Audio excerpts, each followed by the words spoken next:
Our top focus on WION right now. Hamas and Egyptian mediators have said that they were going ahead with talks in Egypt on securing a ceasefire in Gaza. Israel decided against sending a delegation as Washington pressed again for a truce, the release of hostages and planned to stop the humanitarian catastrophe in Gaza.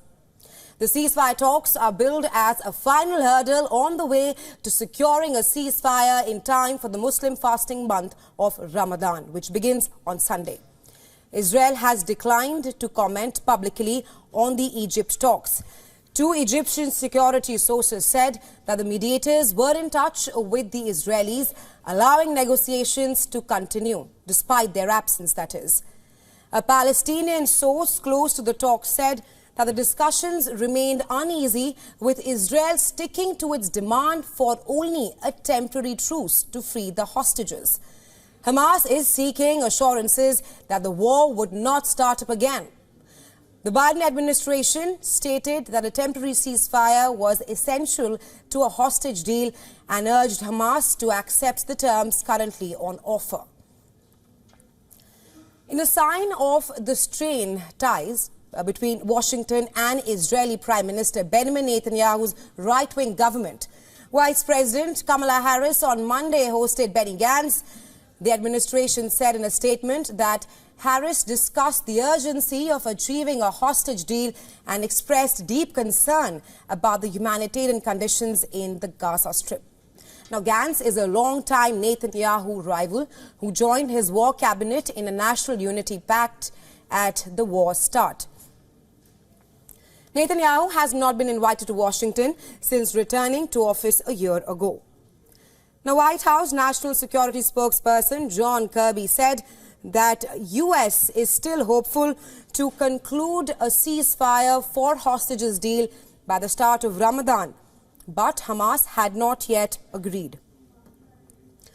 The proposal envisions a truce of about 40 days, during which militants would free around 40 hostages in return for some 400 detainees from Israeli jails.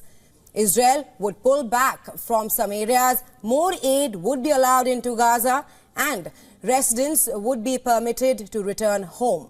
But the deal did not appear to address directly a Hamas demand for a path to a permanent end to the war, nor does it resolve the fate of more than half the remaining hostages, which are Israeli men who are excluded from agreements covering women, children, the elderly, and also the wounded. Israel says it will not end the war until Hamas is eradicated. Hamas says it will not free all its hostages without a deal that ends the war. The Egyptian security sources said that the mediators were trying to bridge the gap with guarantees to Hamas on future peace talks and to Israel on the safety of the hostages. A Palestinian official close to the negotiations disputed the U.S. contention that Israel had agreed to the deal and Hamas was holding it up. The official told news agency Reuters that this appeared aimed at deflecting blame from Israel should the talks collapse. The war erupted after Hamas fighters burst into Israel on October 7th, killing 1,200 people and abducting over 250 hostages.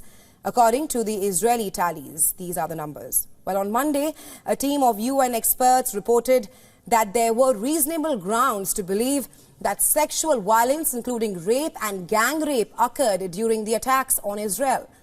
Since October 7th, Israel has sealed off the Palestinian enclave, stormed most of its towns, and pounded it from the sky.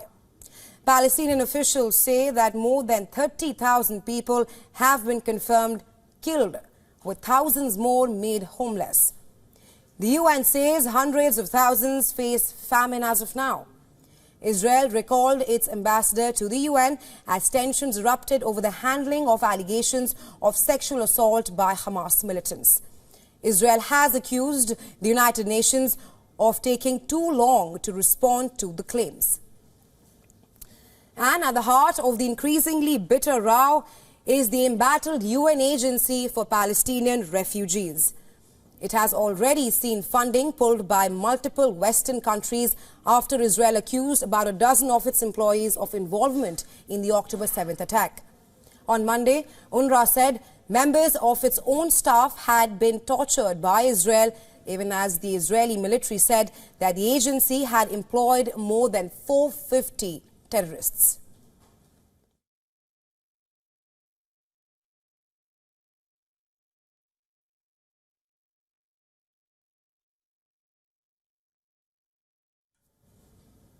And for more on this, Alan Burstein, visiting assistant professor, Israeli Institute Fellow Department of Political Science at University of California, is joining us live on the show. Welcome to the show, Mr. Burstein. I want to first start by asking you that Washington is pressing ahead for a 6-week truce in Gaza.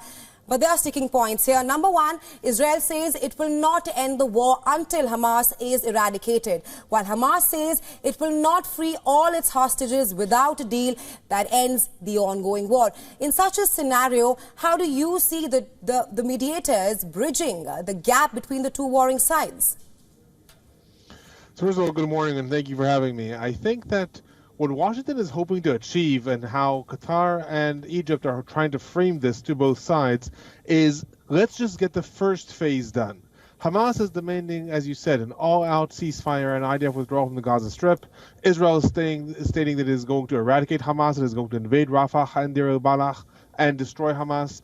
Both sides are presenting zero-sum approaches which will not lead to any truce, will not lead to any ceasefire. So what Qatar and Egypt are trying to do are trying to get both sides to sort of climb down from the trees they've climbed up and save face, and saying to Hamas, for example, okay, how about if you agree that we do the first phase and you can publicly say that you have a guarantee from us that the next phase of the ceasefire will be an ultimate IDF withdrawal. So you haven't given up on your terms, but you're just accepting that the first phase doesn't include them. And saying the same thing to Israel, saying, we're not saying that you have to stop the war, but how about if you just frame it in some way that lets you just get this 6-week truce going, and then maybe from there you can save face somehow, some other way.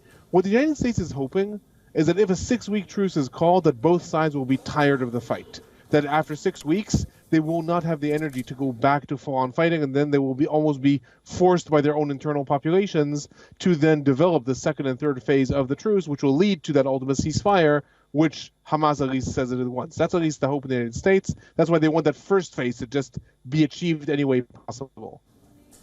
Right, Mr. Burstein, the United States of America is optimistic as of now. It says that it is still hopeful to conclude a ceasefire for hostage deal by the start of the Muslim holy month of Ramadan. Israel says that it has agreed to the proposals, but Hamas is not agreeing to the proposals offered on the table. Are you optimistic regarding truce before the Muslim holy month of Ramadan? It is possible because right now the sticking points can be resolved. What's happening is the internal politics on both Israel and Hamas's side are really what's holding it up. The sides agreed to a broad framework. But then after the Paris summit, Israeli Prime Minister Netanyahu all of a sudden added another term. He said, but before any negotiations, he wants to know how many hostages are alive and how many are dead, which may be a reasonable request, but he did not make it before the Paris summit, only after. In turn, Hamas is saying, well, we agree to these terms A, B, and C, but our internal politics may actually stop us from carrying forth the deal between Yahya Sinwar on the one hand and Ismail Haniyeh on the other. So it really depends on the internal relationships in both camps regarding if a truce can be called. They can come to an agreement. The broad framework is something that they agree on. Both sides disagree on what's going to happen after, on if there's going to be a return to fire or if there's going to be a ceasefire. But the two sides do agree on what will be in the first 6 weeks. It's just about the internal politics. So right now, it's hard to say. If you asked me 5 days ago, I would have said, yes, I'm very optimistic. Hamas wants a ceasefire during Ramadan. It's good for Israel. It's good for Hamas. It's good for all sides. Right now, there's all kinds of different debates. Yahya Sinwar in Gaza, according to some reports, has decided that it's better for him if fighting continues during Ramadan because maybe that will make Palestinians in the West Bank rise up in arms, and that will deflect some of the fire away from Gaza. So right now, I'm less optimistic, but it's changing every day, honestly. Osama Hamdan today, the leader of Hamas in Lebanon, said something different. So it's changing every single day. Right, Mr. Boostin, talk about the internal politics that you mentioned. How do you view Washington hosting Israeli War Cabinet member Benny Gantz, who is a political rival of Netanyahu? And we've seen that before Benny Gantz's visit to Washington, D.C., Netanyahu clearly said that Israel only has one prime minister. Netanyahu is furious at Benny Gantz's trip to Washington. In the polls in Israel, if the government were to fall right now, Benny Gantz's party receives over 40 seats out of 120, and Netanyahu's party, the Likud, after the disaster of October 7th, receives 18 or less. So Netanyahu is very scared of Benny Gantz's growing power and growing popularity in Israel. And this trip to Washington to Netanyahu is a huge threat. It's the United States also signaling we recognize that Benny Gantz may be the person to talk to.